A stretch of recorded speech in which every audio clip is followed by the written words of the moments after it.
she's getting close, guys. Pretty excited about it. Today I want to go over the methods I use to cut fenders, and these are Meyer fenders. Of course you don't have to cut them. For me with racing, I don't like how long the rears are. My boot hits it and I don't want anything potentially messing up my shifting or braking or anything like that. So I like to cut these up higher. If you have full bore fenders, they don't need to be cut. They're already cut higher. Actually, I like to cut on those. But cutting them pretty easy to do. There's a few tricks that help me do it. I kind of follow the natural line of the Meyer. It makes it a little bit easier to cut them and to mark them off. But you can get crazy, guys do different angles and all this stuff. I don't need anything special, I just want them up higher. So the first thing I'll do, I'm going to cut these up about 5 inches. And that seems like a lot, but again, I know that's where my boot clears. So the first thing I do, since these are black plastics, I have a weight pencil here. So I want to measure up and just get a ballpark idea of where that 5 inches comes on each side. So I use my tape measure. It's always a little tricky, but I just want to get that ballpark of 5 inches. So now that I can see that, I get 2-inch blue painter's tape. And I'm going to lay that across. And the painter's tape, number one, allows you to mark it a little easier. And if you do get the marks messed up, all you have to do is pull the tape and then redo it. The other thing it does is I think it helps make a cleaner cut. So don't be afraid to use more than one piece because of the angles on it. So like my mark is right at the bottom of the tape here. So I'm just going to put another layer down here. Let it follow you're going to be cutting right through this, so let it follow the lines of the fender. So now that we have that, there's 2 ways I can go about this. I can use my tape measure and kind of just measure up 5 inches. I basically just want to follow that line. The problem is, you can kind of see the tape measure here, it won't clip on the bottom. You got to be way back here, and then you got to try to bend it, and it pops. So I kind of found an easier way. What I do is I tie a piece of string on my pencil, get it down towards the end, and then I measure up about 5 inches and I tie a knot in it. And that gives my hand a place to stop. So now what I can do, and I normally don't draw a straight line. You can with this method, but I just follow that knot down along the bottom and draw dots.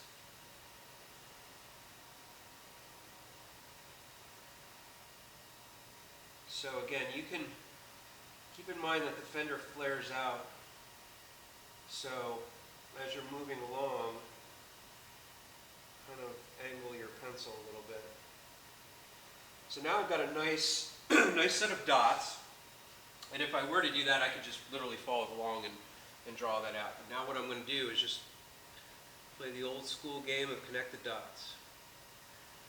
And it doesn't need to be perfect. I can always clean it up later after the cut.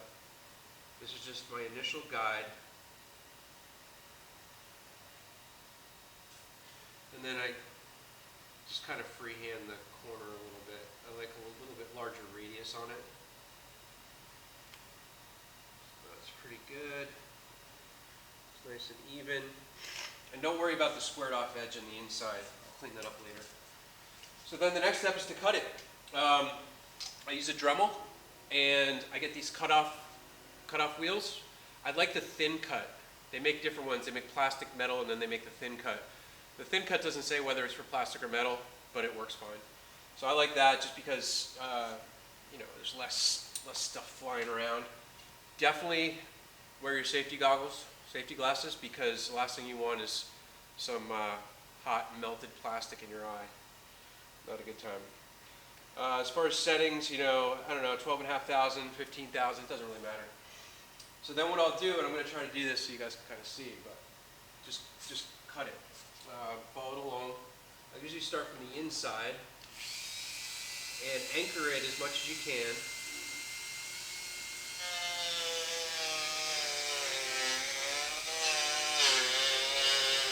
sometimes I kind of do a trace line, and I work it back until I get all the way through.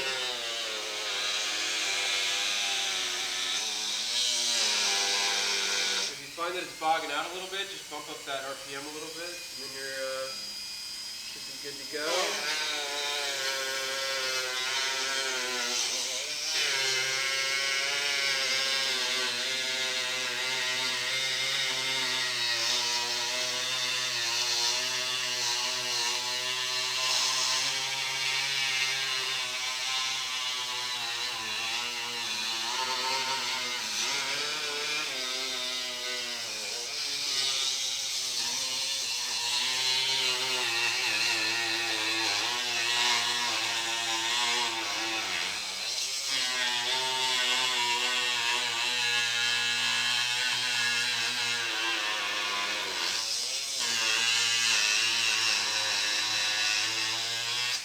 When you get to the curve, you know, the cutting wheel isn't going to want to make a tight radius. That's why I like a larger radius. So just kind of work that a little bit.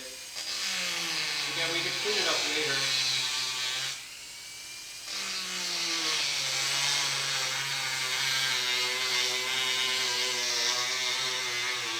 You have to move it around. It doesn't matter if it goes into the bottom area, that's cut off. Keep it out of the top.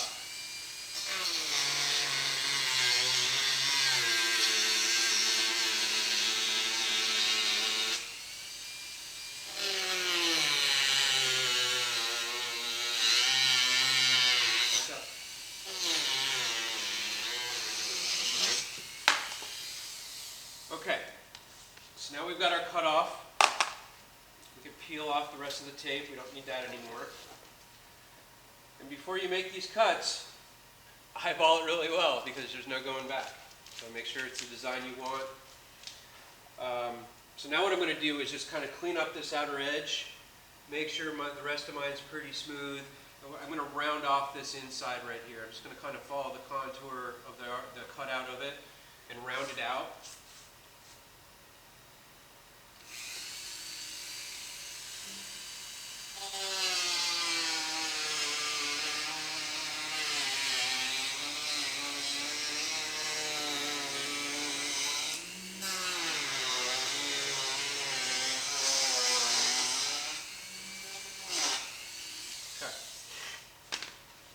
So you're going to have all this loose crap on here.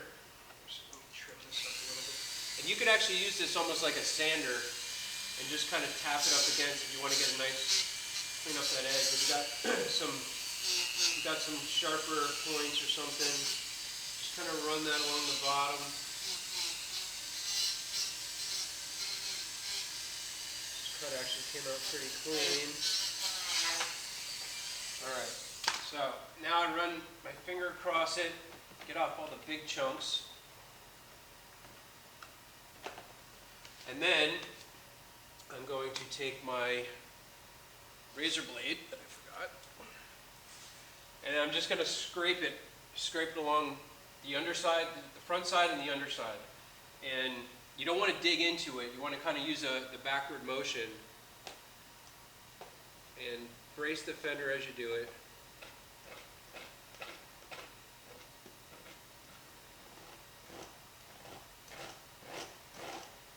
And that just cleans up those edges, gets rid of all those melted fragments.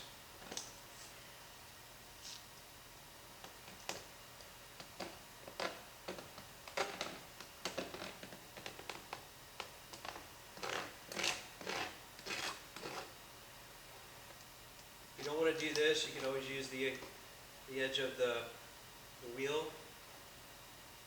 Either way it works.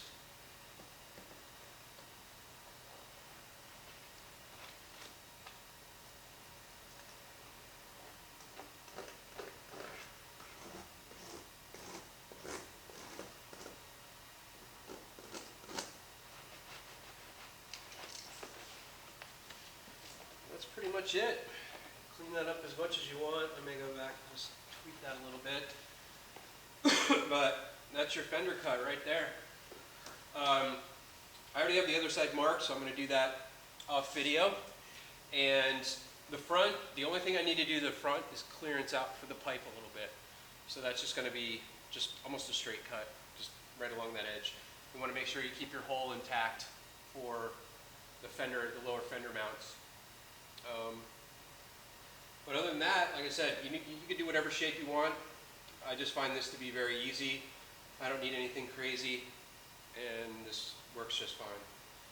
So that's it for that. I think next video I'm either going to do the front end alignment, or I'm going to show you how to install a graphic, and be buttoning up a few things here. So if all goes well, I'm going to race this thing on Saturday. We'll see. Kind of close. If I wasn't filming, I could have it done, but I don't want to jump ahead and miss a bunch of stuff for you guys just to be able to race this. I have other bikes. All right, guys, so I hope that helps. And if you have any questions, always hit me up, and please subscribe to the channel. All right, see ya.